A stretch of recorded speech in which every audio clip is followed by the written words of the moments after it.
l'appeler géant. Parce que ce que tu dis, c'est ce qui va arriver. Il y a des choses qu'il ne faut jamais dire. Même si c'est vrai, ne le dis pas. Alléluia. Même si c'est vrai, c'est un géant. C'est vrai, c'est un géant. Mais ne le dis pas, il va le devenir. Contrôle ta bouche.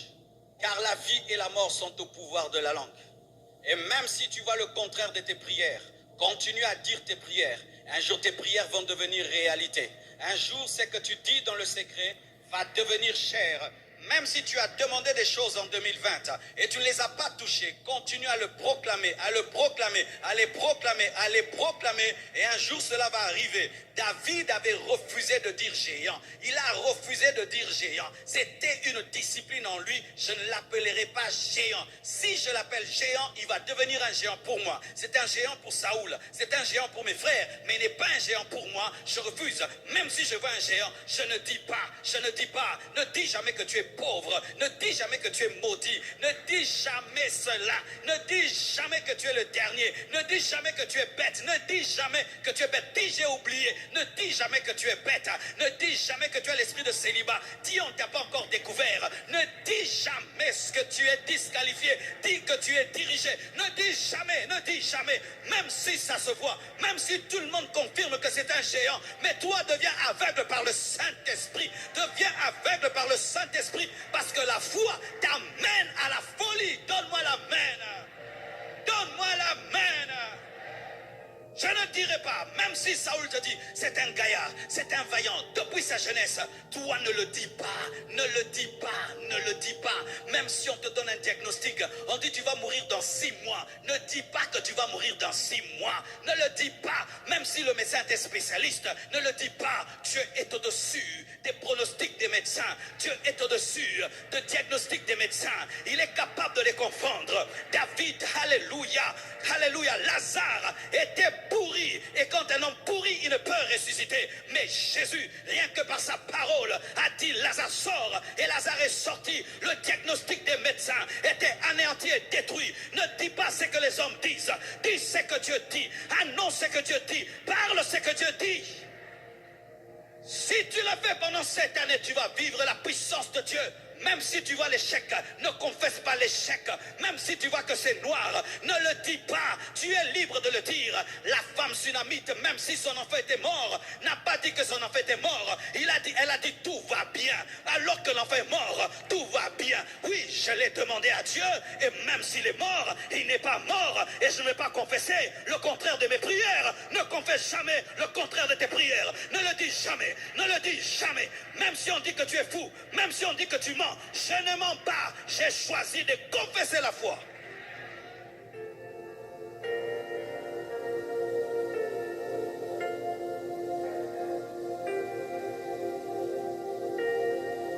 Tu peux même sentir par ma manière de te prêcher que la vie chrétienne c'est un combat. C'est pourquoi des fois quand tu prêches aux gens, il faut prêcher comme un coach. Tu vois le coach comment il parle. Allez, droite, montez, coup de tête, toi, descends, toi, va. Oui, des fois un prédicateur doit venir comme un coach parce que la vie c'est un combat et te dire vas-y, tu vas réussir, tu vas gagner. Arrête de te plaindre, arrête de pleurer. Tu es un homme, essuie-toi, cours. Donne-moi un amen.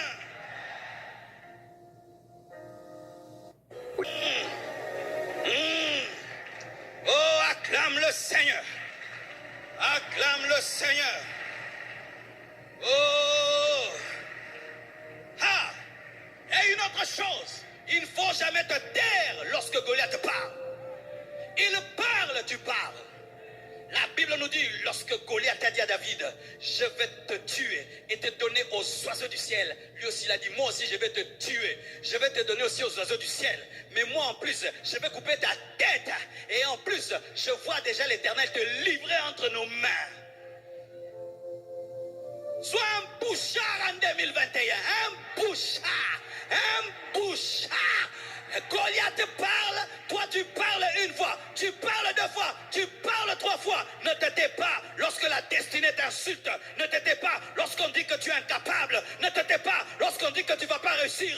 Parle, parle la parole, parle les prophéties, parle les promesses de Dieu. Parle, toi aussi parle. Les Quinois ils disent ça bien. Otier n'a peine à Alléluia. Goliath parle, moi aussi je parle. Le diable parle, moi aussi je parle. La maladie parle, moi aussi je parle. La médiocrité parle, moi aussi je parle. Parle, tu as une bouche, parle. Oh, toi, cette année encore, on va voir. Tu vas finir cette année sans te marier. Tu dis, d'ailleurs, je prépare ton invitation. Je prépare ton invitation. Élisée l'a dit, hein. Il a dit, tu vas voir, mais tu ne vas pas manger. Mes frères, ne vous taisez pas, sinon vous allez être endoctrinés par Goliath. Ne laissez pas la peur entrer dans vos cœurs. Lorsque quelqu'un te parle pour t'effrayer, réponds-lui pour ne pas avoir peur. Parce que si tu ne réponds pas, tu vas avoir peur. Si tu ne réponds pas, tu vas croire. Et pour ne pas croire les choses négatives, tu dois répondre. Le serpent contre le serpent, le bâton contre le bâton. Il est écrit contre il est écrit. Le diable a parlé, Jésus a parlé. Il est écrit, il est écrit. Il est écrit, il est écrit. Il est écrit, il est écrit. Le ping-pong de il est écrit. Il est écrit, il est aussi écrit. Il est écrit, il est aussi écrit. Parle, parle, apprends à parler.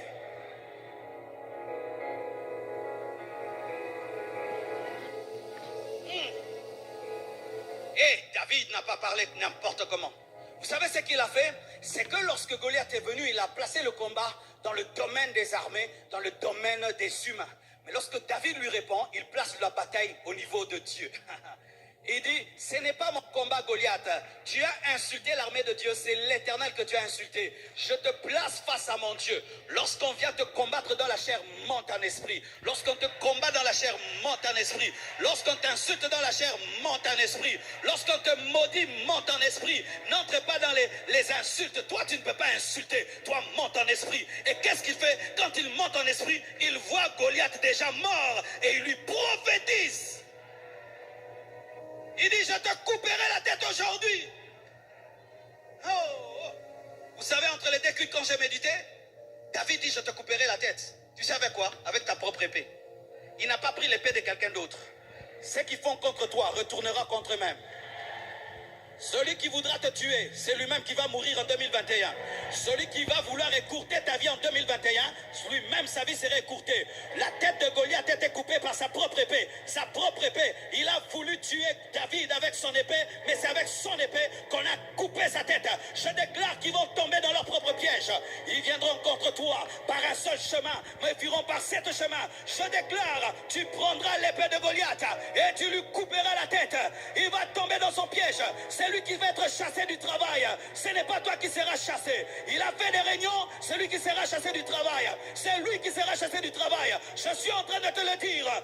Ne te tais jamais. Lorsque quelqu'un est en train de perturber ta destinée, en te maudissant, en te décourageant, réponds et parle la parole, parle la foi, parle ce que Dieu t'a dit, annonce ce que Dieu t'a dit. Dis-le. Dis-le.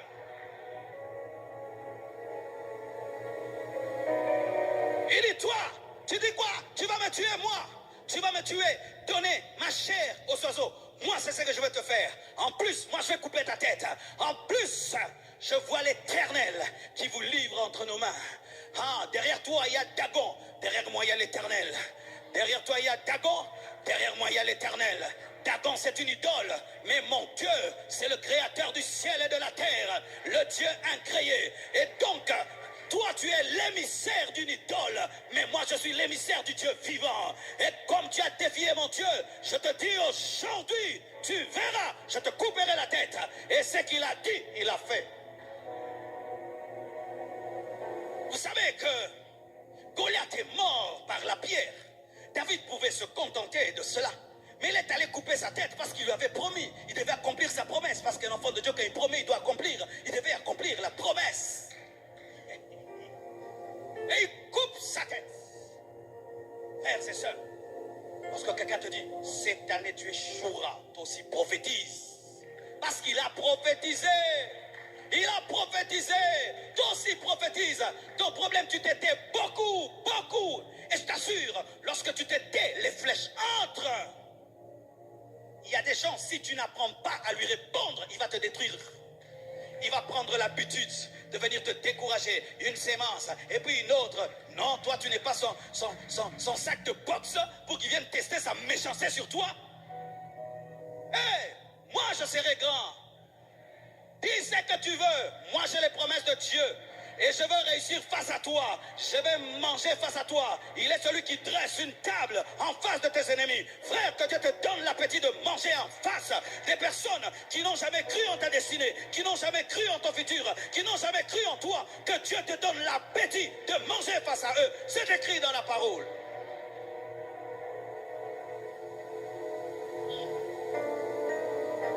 Goliath vient.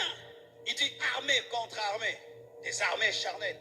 Mais lorsque David entre dans le combat, non, c'était maintenant les anges contre les démons.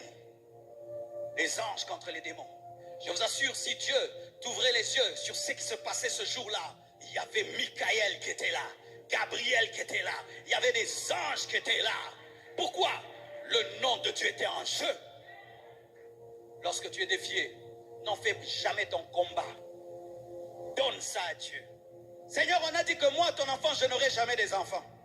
Alors qu'il est écrit dans ta parole qu'il n'y aura pas de femmes stériles au milieu de vous. Seigneur, je te laisse cette guerre. Donne la passe à Dieu. Permets à Dieu d'entrer dans ton combat et de démontrer que sa parole est vraie. N'en fais pas ta guerre. Ne tombe pas dans le piège d'haïr les gens. Tu as la haine pour quelqu'un, tu perds ton temps.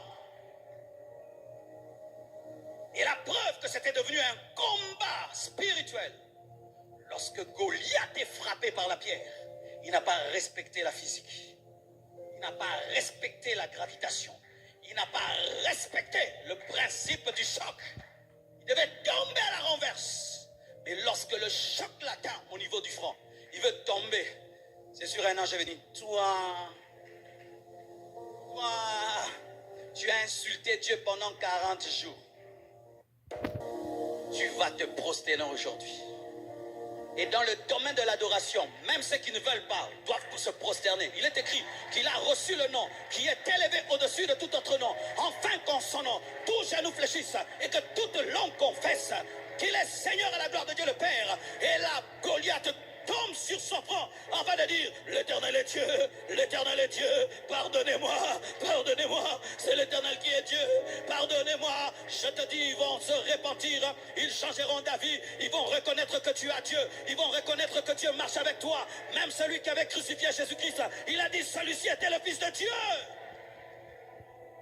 C'est important, c'est important, c'est important. Mais tu dois savoir, frère, que pour relever un défi, tu dois avoir des motivations pures. Vous savez, pendant longtemps, on nous a enseigné ces choses. Tu dois marquer la terre. Tu dois laisser des traces sur la terre. Tu dois être le premier. Mais il y a un livre merveilleux que j'ai commencé à lire qui m'a rappelé que ce n'est pas ça. Le livre de Rick Warren sur une vie motivée par l'essentiel.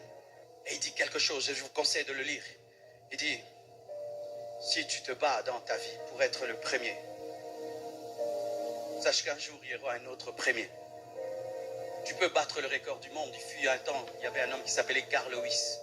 C'était un Américain, c'était l'homme le plus rapide du monde. Et aujourd'hui, il y a eu Usain Bolt. Et puis il y aura encore, il y aura encore. Alors si tu te bats pour être premier, tu auras une joie éphémère. Parce qu'il y aura toujours un autre premier. Et si tu te bats pour que le monde se souvienne de toi, un jour les hommes t'oublieront. Et si tu te bats pour la reconnaissance des hommes, les hommes sont toujours compliqués et tu ne peux jamais les satisfaire. Mais travaille pour une seule chose, la gloire de Dieu. Lorsque tu as un défi, dis: Seigneur, donne gloire à ton nom. C'est ce qu'il a fait. Qu'on sache que tu es Dieu et que je suis ton serviteur. Seigneur, on a dit que je vais échouer. Donne gloire à ton nom dans mes études. Donne gloire à ton nom dans mon entreprise. Alléluia. Et regardez ce défi. Regardez ce détail. Lorsque David entre sur le champ de la guerre, voici ce qu'il dit: qu'est-ce qu'on donnera à celui qui tuera cet incirconcis? Il a voulu se battre pour lui.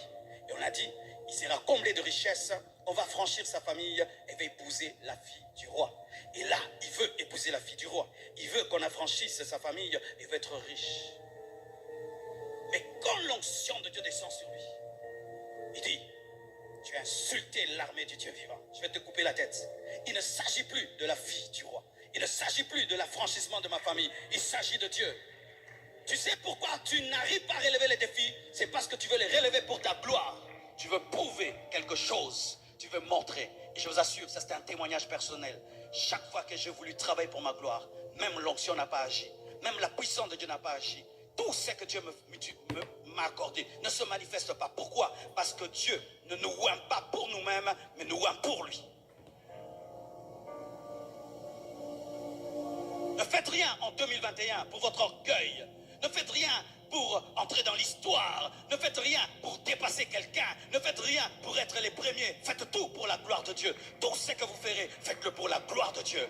Pour la gloire de Dieu, je vais être un multimillionnaire. Pour la gloire de Dieu, je vais faire marcher les paralytiques. Je veux ouvrir les yeux des aveugles. Je veux construire le temple et le finir. Pour la gloire de Dieu, j'aurai des belles choses. Mais pour la gloire de Dieu, j'aimerais devenir un panneau publicitaire de Dieu. Lorsque tu deviens le panneau publicitaire d'un restaurant très connu, toi aussi tu es connu. Qui connaissent le panneau de la compassion? Ah, tu vois, le panneau qui est là est connu. Pourquoi? Parce qu'il fait connaître quelque chose qui est connu. Fais connaître Dieu, tu seras connu.